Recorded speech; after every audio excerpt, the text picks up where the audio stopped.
14 अप्रैल।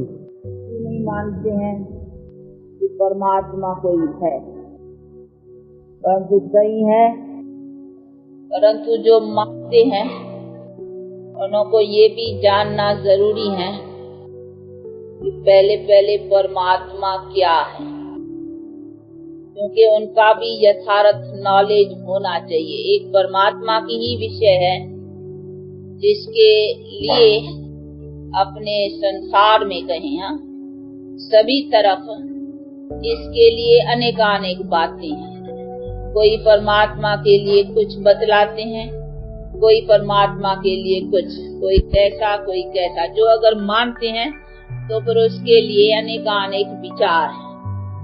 अभी ये भी समझने की बात है कि जो चीज है और मानी जाती है तो उनकी नॉलेज भी जरूर होनी चाहिए। अगर कई इनके लिए विचार हैं तो ये भी समझना चाहिए कि ये कोई मुंझी हुई बात है। क्यों एक चीज के ऊपर इतने विचार क्यों होने चाहिए? एक आदमी है, ये फलाना है, जैसा है जो है उसके लिए सबके पास एक ही होना चाहिए। भाई ये लॉजी है, इसका ऑक्यूपेशन क्या है, ये कौन है, ये क्या करता है, तो उनका एक ही सबके पास नॉलेज होना चाहिए ना, यानी उनका परिचय। ऐसे तो नहीं कहेंगे, नहीं कोई कहेंगे नहीं ये ऐसा नहीं है, ये ऐसा नहीं है। एक ही चीज के लिए इतने विचार क्यों होना चाहिए? जो अगर है इतने विचार तो ये समझना चाहिए उस बात में कुछ रोला है, यानी उन बात को यथार्थ जाना नहीं गया हुआ है।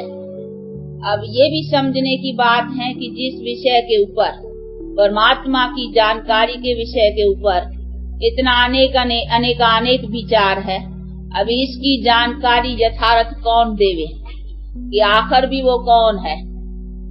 इसलिए ही उनके जानकारी के लिए खुद उसको जाना पड़ता है, स्वयं परम पिता परमात्मा को, जो अपनी आकर करके जानकारी देता है कि मैं कौन हूँ।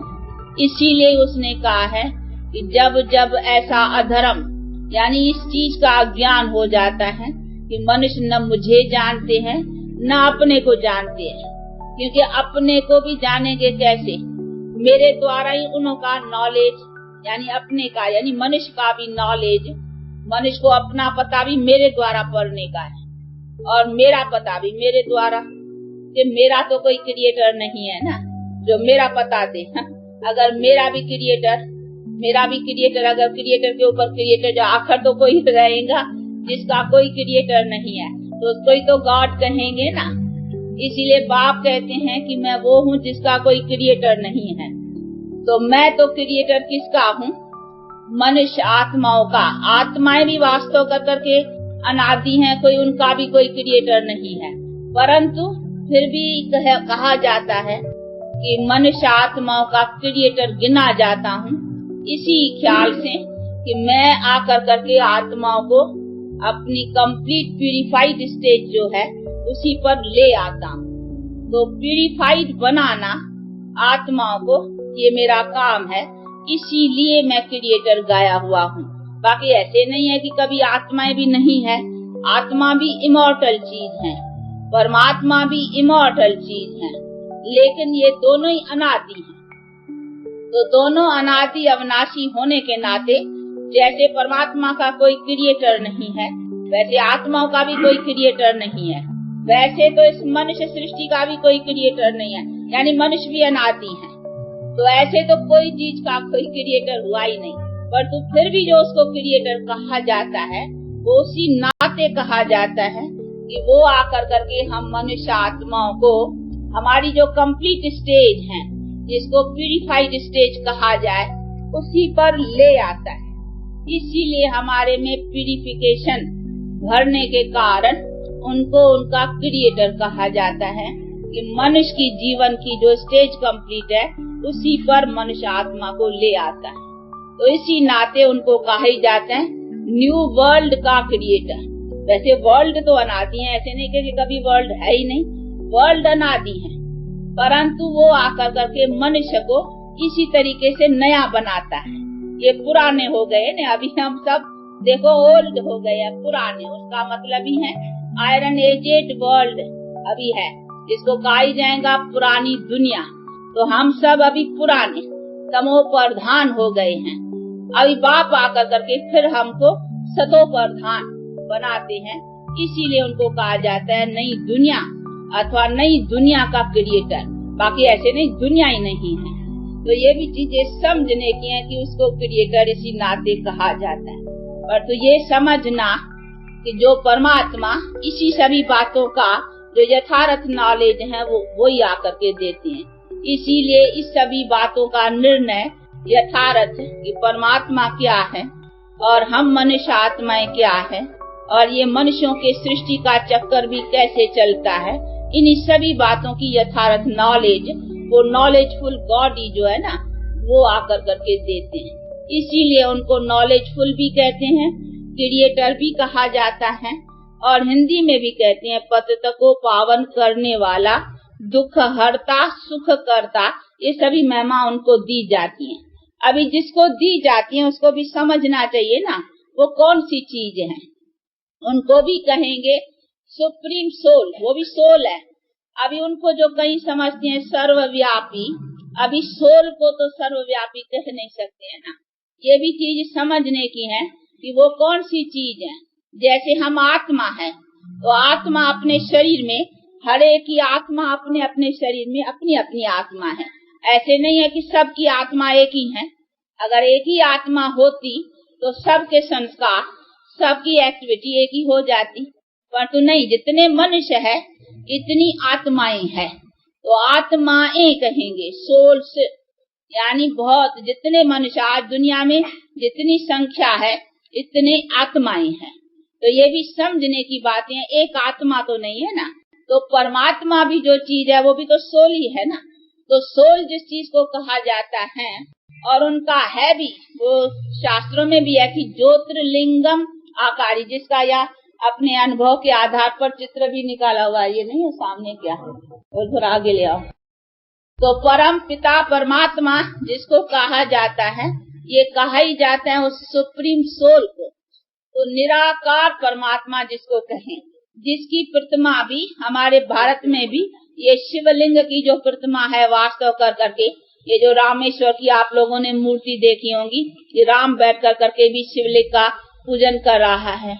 और कई चित्रों में आप देखेंगे सभी देवताएं भी शिवलिंग के आगे रिस्पेक्ट में खड़े हैं अथवा हाथ जोड़ कर करके। तो इससे ये निर्णय होता है कि सभी का ऊंचे में ऊंचा जो है वो वही परम पिता परमात्मा है। तो ये प्रतिमा जो है शिवलिंग की, ये उसी परम पिता परमात्मा की है।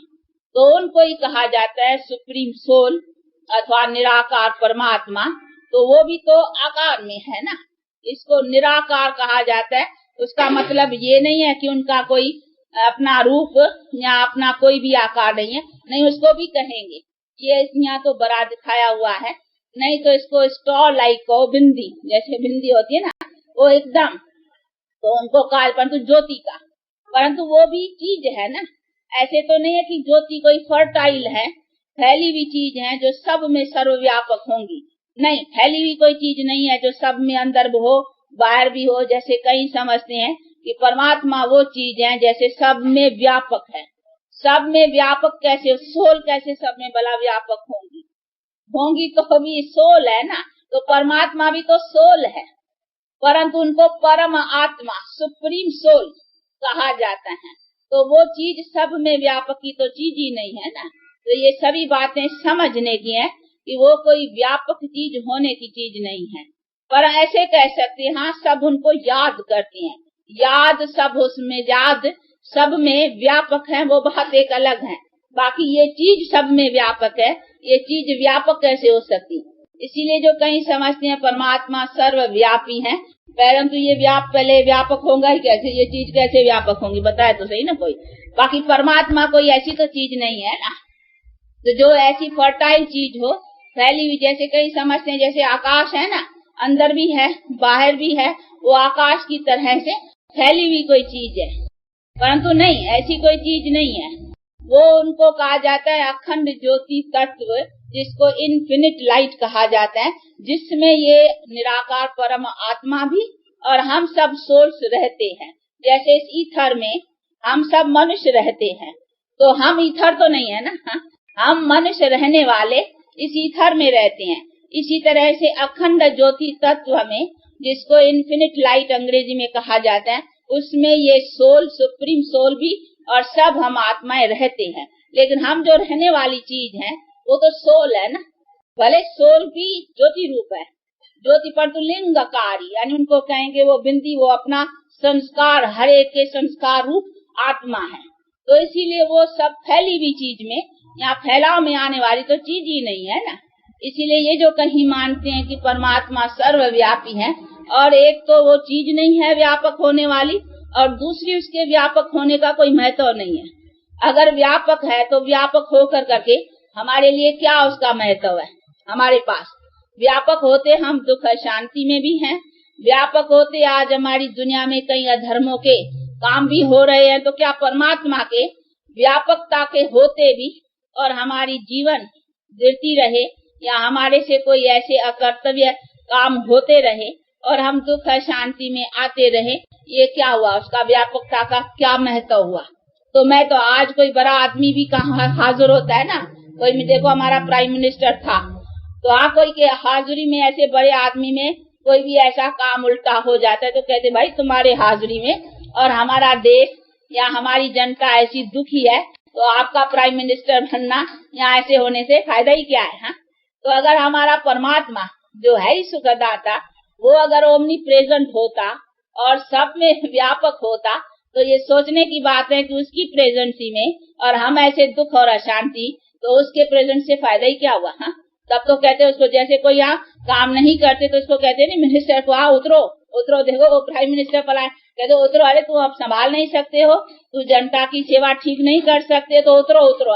तो अभी अगर गॉड होमनी प्रेजेंट है और हम ऐसे दुख और अशांति में पड़े हैं, तो उसको भी कहना चाहिए ना, तू प्रेजेंट रह कर करके यहाँ हाजरा हजूर होते, तुम्हारे हमारा क्या फायदा करते हो? इसे तो तुम न होता तो अच्छा होता, तुम्हारी हाजिरी में और हम ऐसे दुखी और अशांत मनुष्य, और हमारे करतूत और बिरे, जिसको आज कहते भी है कि भ्रष्टाचार दुनिया, हमारा आचरण इतना बिगड़ता जाए और हमारी दुनिया इतनी दुखी होती जाए, तो फिर गॉड के ओमनी प्रेजेंट होने का फायदा ही क्या है?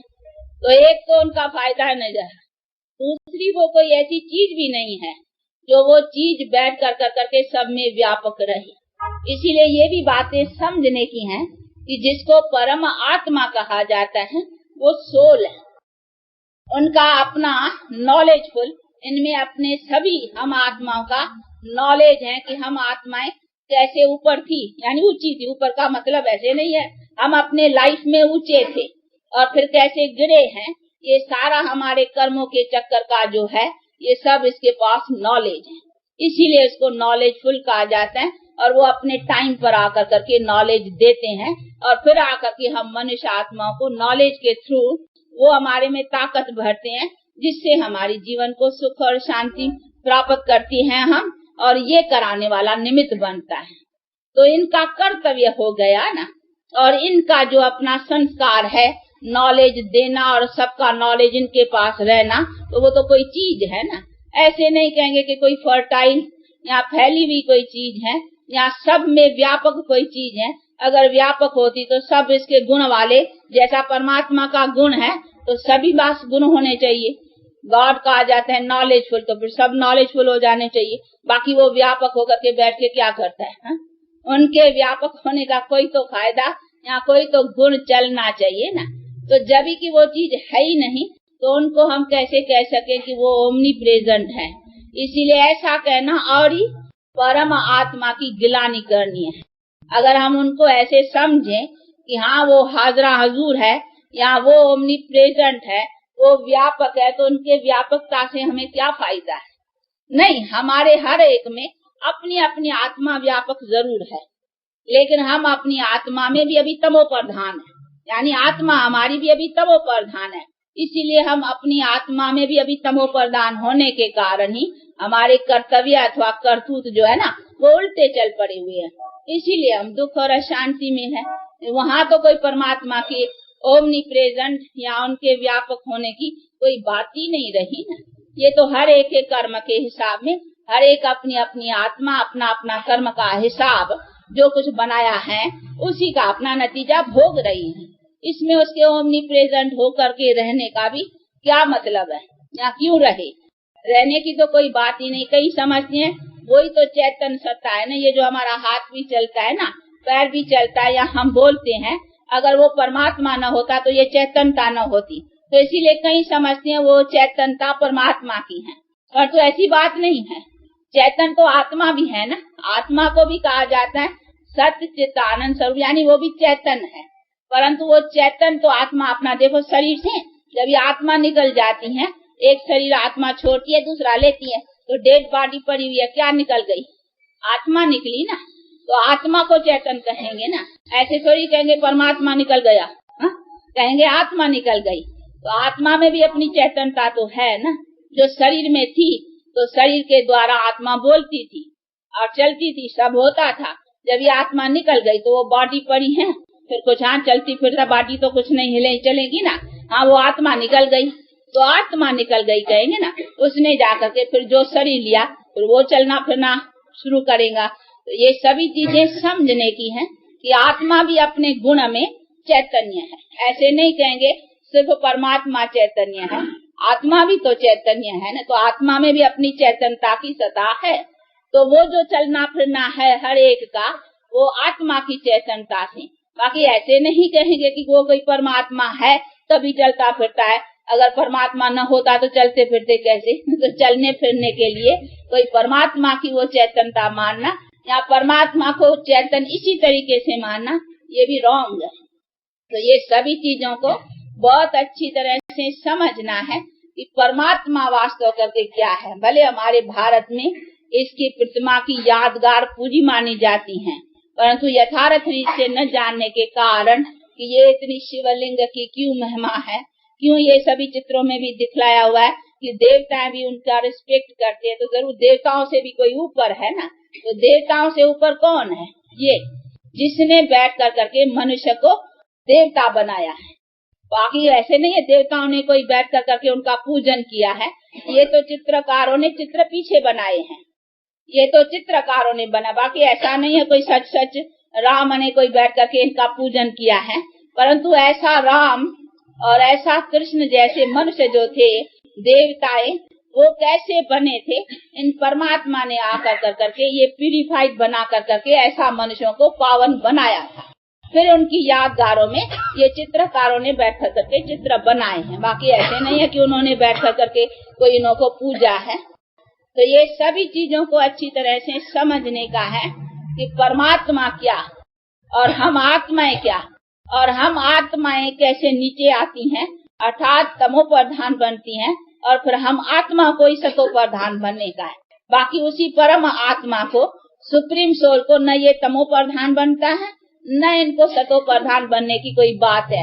ये एक ही सोल है जो जन्म मरण रहित होने के कारण इनको नीचे ऊंचे होने की कोई बात ही नहीं है। इसीलिए इनकी महिमा है कि ऊंचे से ऊंचा भगवान, यानी हमारे को भी ऊंचे में ऊंचा आकर के बनाती है मनुष्य को, जिसके ऊपर कोई मनुष्य है ही नहीं। देखो ऊंचे में ऊंचे मनुष्य कौन से है? देवताएं। तो ऐसा सबसे ऊंचा मनुष्य बनाना ये किसने बनाया? इसने, परमात्मा। तो मनुष्य को भी ऊंचे में ऊंच बनाने वाला ये सबसे ऊंच हो गया ना। इसीलिए इनकी महिमा है कि ऊंचे से ऊंचा भगवान। तो भगवान ही मनुष्य को ऊंचा बनाएगा, मनुष्य मनुष्य को ऊंचा नहीं बना सकती। तो ये सभी चीजों को अच्छी तरह से समझने का है। इसीलिए परमात्मा जो चीज है ना, वो इन्हीं को ही कहा जाएगा। अभी ये चीज तो कोई सर्वव्यापी या सब में कैसे आएंगी? जैसे सोल सब में कैसे आएंगी? सोल आएगी तो अभी हर एक अपना अपना आत्मा अपना अपना कर्म के हिसाब से एक शरीर छोड़ेगी दूसरा लेगी। बाकी ऐसे तो नहीं कहेंगे ना सभी के में एक ही सोल है, न सबकी अपनी अपनी सोल है। तो इतनी सब सोल्स है ना, हर एक शरीर की अपनी सोल। देखो इन आत्मा का अपना कर्म का हिसाब, तुम्हारी आत्मा का अपना कर्म का हिसाब। अभी तुम शरीर छोड़ करके दूसरा शरीर लिया, तीसरा लिया, चौथा लिया, या कुछ भी, तुम्हारी आत्मा के अपने कर्मों का हिसाब से तुमने अपने शरीरों को लिया, एक छोड़ के दूसरा। तो हर एक आत्मा का अपना अनेक जन्मों के खाते का अपना हिसाब किताब हुआ ना। इसमें सब में एक ही साथ एक ही टाइम पर एक ही आत्मा सब में व्यापक, वो तो बात ही नहीं है। तो जैसे आत्मा व्यापक बात नहीं है, वैसे इसको भी व्यापक होने की तो कोई बात ही नहीं है ना, और न कोई व्यापक होने से कोई महत्वता निकलती है कि भाई व्यापक होने से कोई फायदा मिलता है। फायदा क्या मिलेगा?